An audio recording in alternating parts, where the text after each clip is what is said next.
This happened last fall. I work in commercial refrigeration repair, which means I'm often driving to tiny, forgotten towns in the middle of the night. I was sent to a small town in northern Pennsylvania, the kind of place where there are more boarded-up buildings than people. My company booked me a room at a single-story motel on the edge of town. It looked like something straight out of an 80s slasher flick, but I was tired and I just wanted a bed.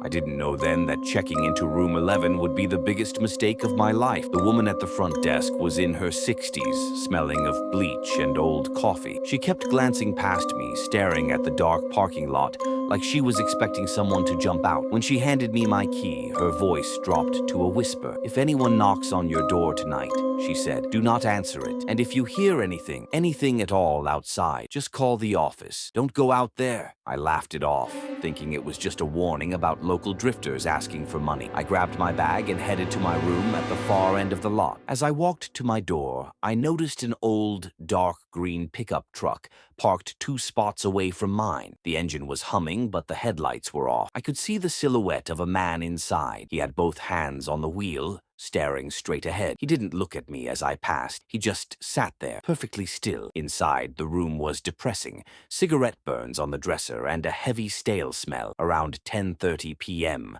I was lying in bed when I heard footsteps. They weren't just passing by. They stopped right outside my door. I froze, waiting for a knock, but there was only silence. Then the footsteps moved away, only to return a minute later. Back and forth. A little after midnight, I heard a soft, metallic scraping sound near the lock. My stomach dropped.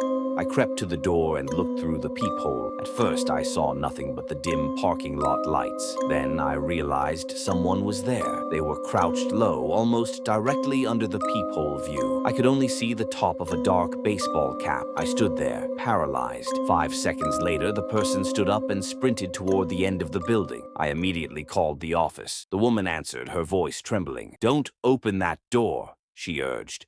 A few minutes later, I saw headlights sweep across my curtains as a car drove slowly through the lot. The office called back and said no one was there now. I barely slept. At 5 a.m., my truck alarm blared. I looked out the window and saw a tall man in a dark jacket standing by my driver's side door. He looked straight at my window as if he knew exactly which room I was in, then vanished into the woods behind the motel. The police came, but they found nothing missing. However, the older officer pulled me aside. "You're the third guy this month," he said. He explained that a group had been targeting men traveling alone for work, following them from job sites to this motel. As I was packing my bags to leave, I dropped my phone charger. It rolled under the bed. When I reached for it, I found a torn piece of a local newspaper. On the back, in messy ink, someone had written my room number, my name, and my truck's license plate. They hadn't just found me at random. They had been watching me long before I ever reached that motel. I didn't stay for my second shift. I drove 2 hours home in total silence,